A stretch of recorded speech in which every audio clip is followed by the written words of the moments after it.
দুইটা দুইটা ভয়ঙ্কর পাপের কথা বলে দেই।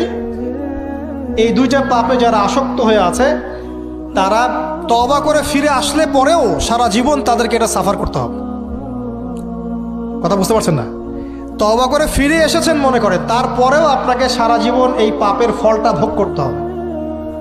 এক, মাদকদ্রব্য দীর্ঘদিন সেবন করেছেন, তওবা করেছেন, ফিরে এসেছেন, আল্লাহ হয়তো মাফ করে দিয়েছেন, আল্লাহ পাক মাফ করে দিয়েছেন, বাট আপনি আপনার দেহের যে ক্ষতিটা করে ফেলেছেন এটা পোষাতে পারবেন না।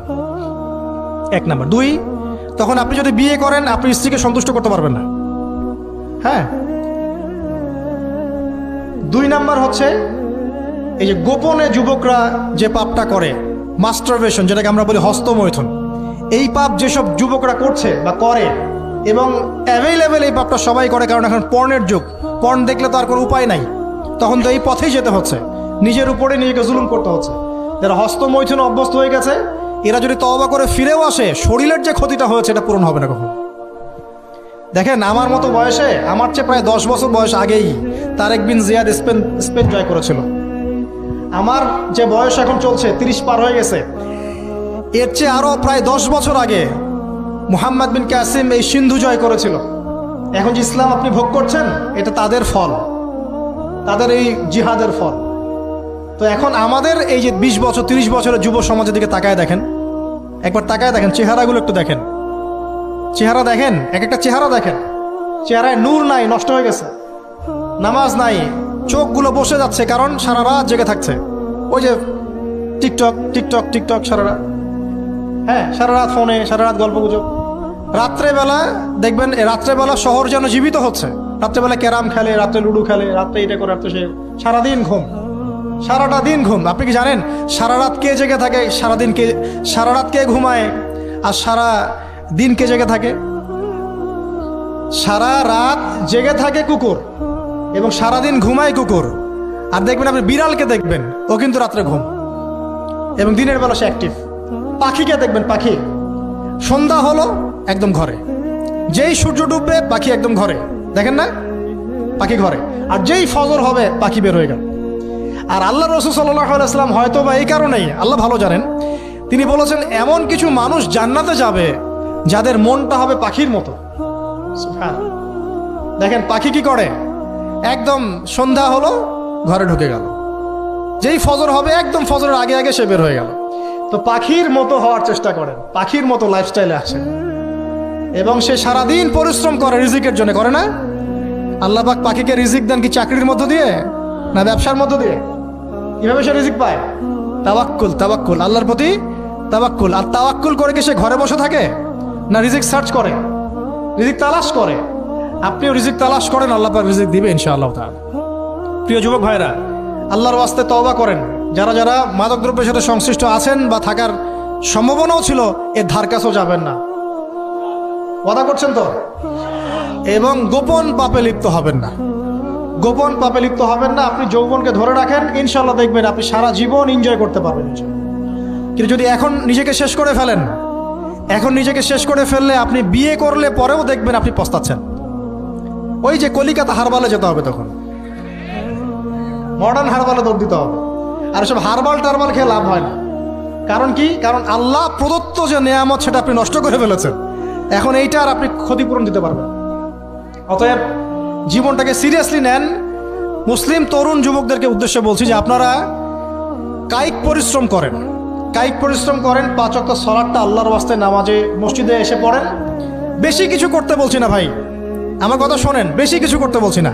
আল্লাহর ওয়াস্তে 5 ওয়াক্ত নামাজটা মসজিদে পড়েন, পারবেন না? আচ্ছা, ডেইলি 10টা পৃষ্ঠা করে কোরআন তেলাওয়াত করেন, পারবেন? আল্লাহ তৌফিক দান করুন। ডেইলি 2-4 টাকা করে সদকা করেন, পারবেন?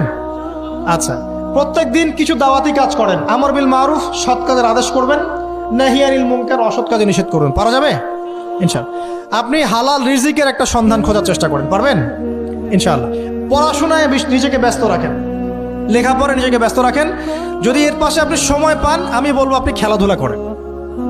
যদি সময় কিছু বের করতে পারেন, কায়িক কিছু পরিশ্রম করেন, প্রয়োজনে কিছু কসরত করেন, জিম করেন, খেলাধুলা করেন। তারপরেও পর্নে যায় না, তারপরেও গার্লফ্রেন্ডের পিছনে সময় নষ্ট করেন না, তারপরেও যে টিকটক, ফেসবুক, ইউটিউব নিয়ে পড়ে থাকেন, ওগুলোর চেয়ে খেলাধুলা করা অনেক ভালো আছে। অ্যাটলিস্ট আপনি ফিজিক্যালি ফিট থাকবেন। অনেকে বলতে পারে যে এটা না করলে হয়, এটা বাজে কাজ, সময় নষ্ট। আমি মনে করি এখনকার যুবকরা যেসব পথে সময় নষ্ট করছে এর চাইতে অ্যাটলিস্ট খেলাধুলা করলে ভালো ছিল। একটা সময় ছিল না, আজকে থেকে 10 বছর আগে প্রচুর খেলা হতো না? ক্রিকেট হতো, ফুটবল হতো, এই ব্যাডমিন্টন হতো শীতকালে, তাই না? তো খেলার লিপ্ত থাকলে কিন্তু আমাদের মধ্যে একটা হৃদ্যতা, একটা বন্ড তৈরি হতো, একটা বন্ড। আমরা অনেক টুর্নামেন্ট খেলতাম না? এখন দেখবেন কিচ্ছু নাই, সব বন্ধ, খালি ফোন, সারাদিন কি ফোন। এটা আরও কি ডেঞ্জারাস না? এভাবে তাদের ফিজিক্যাল বডিটা নষ্ট হচ্ছে, মেন্টাল স্ট্রেংথটাও নষ্ট হচ্ছে। এর চেয়ে বরং তারা যদি কোনো কসরত করে এটা অনেক ভালো হবে, এটা আমার মত। এটা আমি কোরআন সুন্নাহ থেকে কোনো কথা বলছি না, আল্লাহ পাক বোঝার তৌফিক দেখ। শেষ কথা হলো যে আইয়ামে জাহিলিয়াতের আরেকটা নির্মম বর্বরতা ছিল হচ্ছে গোত্রীয় দ্বন্দ্ব। কি ছিল? গোত্রীয় দ্বন্দ্ব। এটাই দিয়ে আমি শেষ করছি।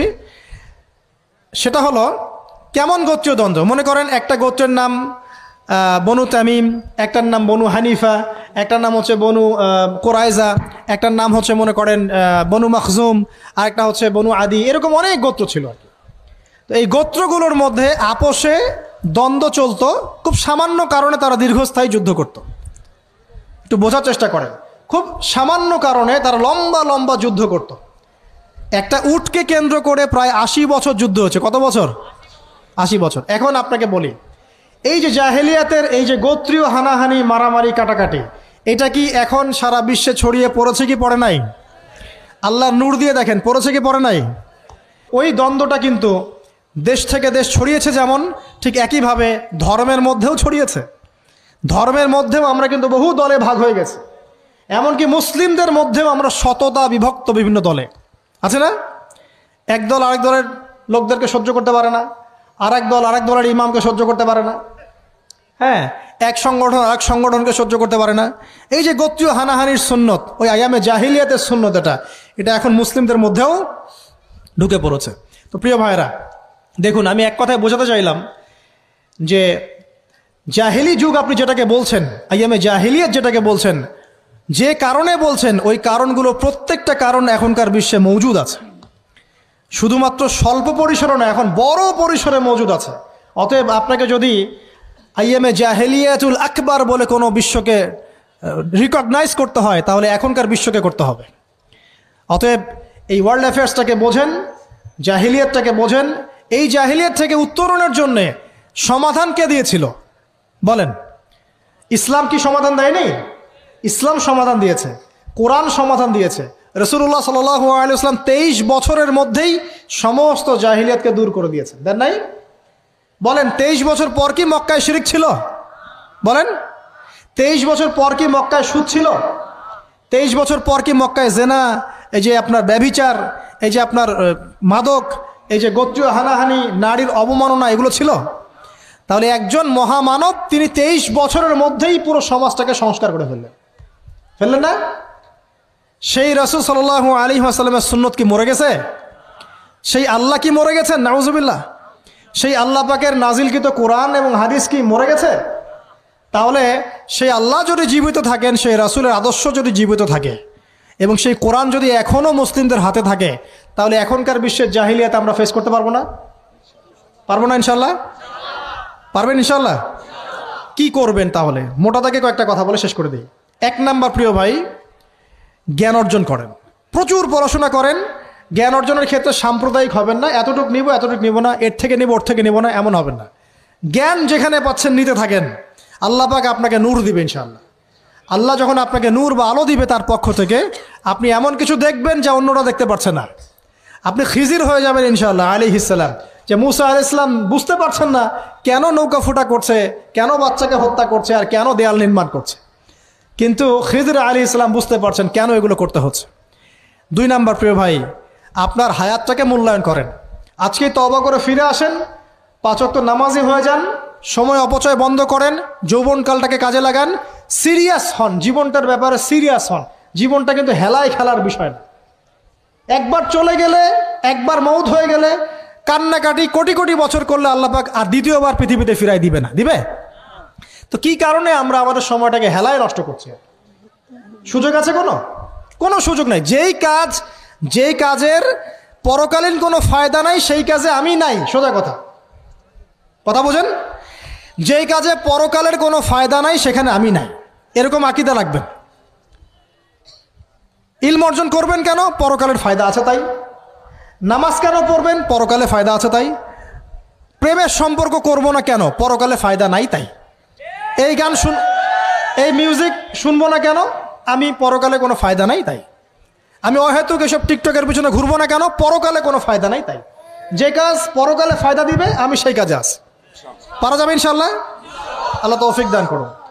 যুবক ভাইদেরকে আমি অনুরোধ করবো যে আপনাদের যৌবনটা আগামী মুসলিম উম্মার ভবিষ্যৎ। এই যে বলে না যে জাতির কাণ্ডারি হবে অমুক তমুক, কেউ জাতির কাণ্ডারি হতে পারবে না। জাতির কাণ্ডারি যদি হতে চায় তাহলে মুসলিম যুবকরাই হতে পারবে ইনশাআল্লাহ।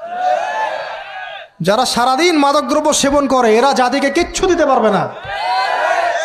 যারা সারাদিন হকি স্টিক নিয়ে ঘুরছে আর নির্মমভাবে মানুষকে মারছে এরা জীবনেও জাতিকে কিচ্ছু দিতে পারবে না। ফাসাদ সৃষ্টি করা ছাড়া কিচ্ছু করতে পারবে না।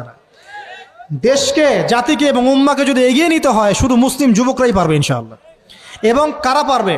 যারা অন্য ধর্মের মানুষ কিন্তু মনটা স্বচ্ছ সৎ, তারাও পারবে।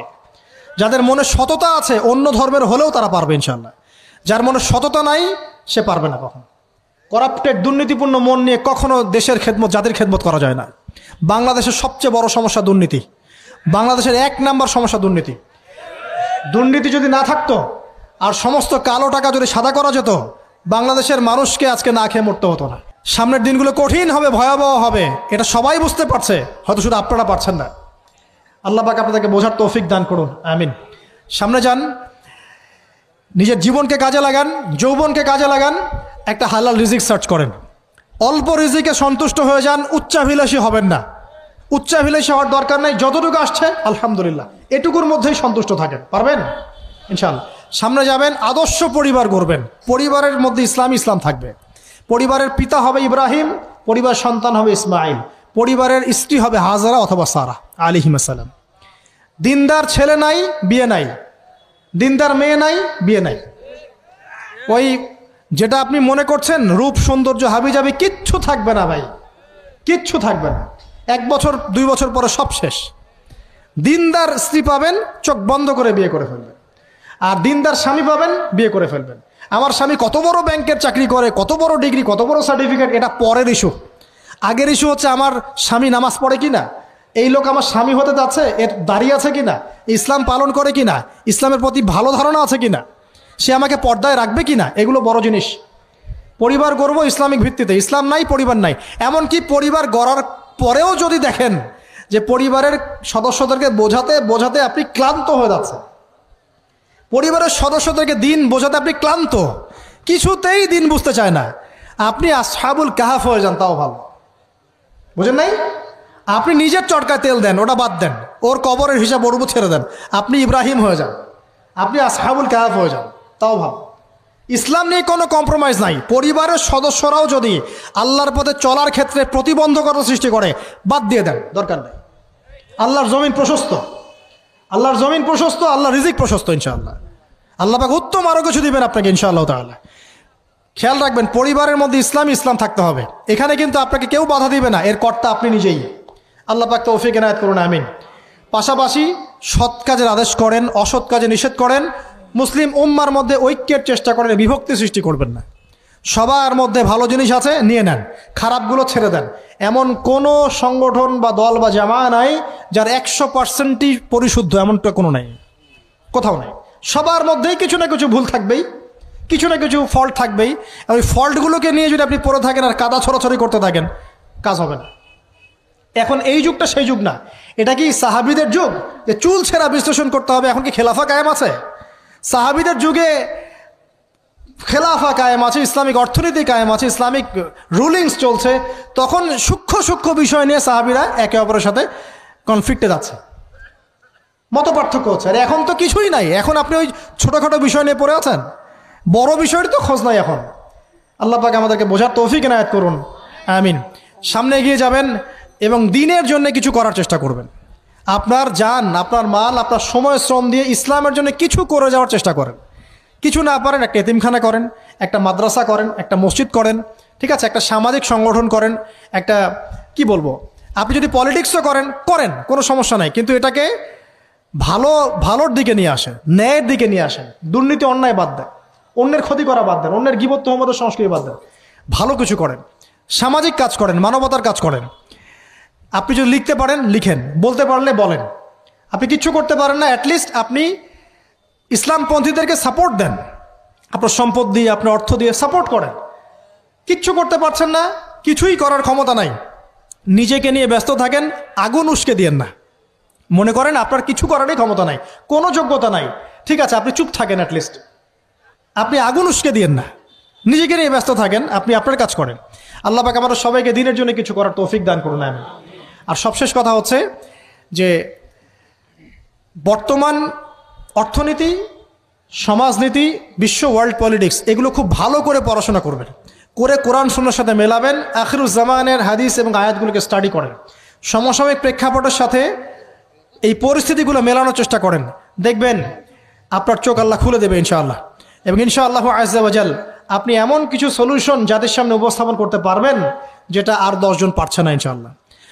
সর্বপ্রথম কথা, ব্যক্তিকে পরিশুদ্ধ করি, আত্মশুদ্ধি অর্জন করি, আল্লাহর হুকুম আহকামগুলো পালন করি, পরিবার গঠন করে হালাল রিজিক সার্চ করি, এরপরে আমি দিনের জন্য কিছু করার চেষ্টা করি।